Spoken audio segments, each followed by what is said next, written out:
Je voudrais avant tout propos transmettre les salutations cordiales du président de la République de Côte d'Ivoire, son Excellence M. Alassane Ouattara, à Sa Majesté Mohamed VI, roi du Maroc, que Dieu l'assiste. Donc, comme vous le savez, les relations entre le Royaume du Maroc et la République de Côte d'Ivoire sont anciennes.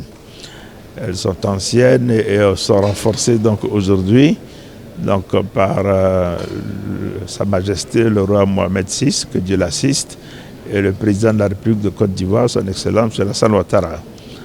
Nous avons une coopération multiforme dans quasiment tous les domaines.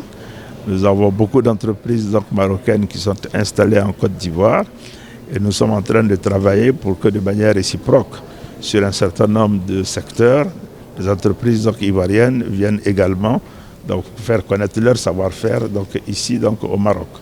Hier, j'ai même eu l'occasion de recevoir le directeur général de Tangimed, qui va s'installer au niveau du port d'Abidjan pour avoir un terminal qui permettra de travailler à avoir des exportations et des importations de fruits et légumes entre nos deux pays. Nous avons beaucoup de projets ivoiro-marocains qui se développent. Vous avez la bête Cocody qui est un projet emblématique, suivi de très près non seulement par Sa Majesté, mais également par le président de la République de Côte d'Ivoire. Je dirais que c'est une coopération sud-sud totalement exemplaire et que nous devons renforcer, et c'est dans cette disposition que la Côte d'Ivoire en tout cas se trouve. Les défis sécuritaires en Afrique sont bien connus. Nous voyons le développement du terrorisme dans la zone sahélienne. Malgré tous les efforts qui sont faits par les gouvernements des différents pays, on note une progression continue et il y a quand même là un sujet. Et je me réjouis de ce que les pays de la CEDEAO aient décidé de prendre ce problème à bras le corps.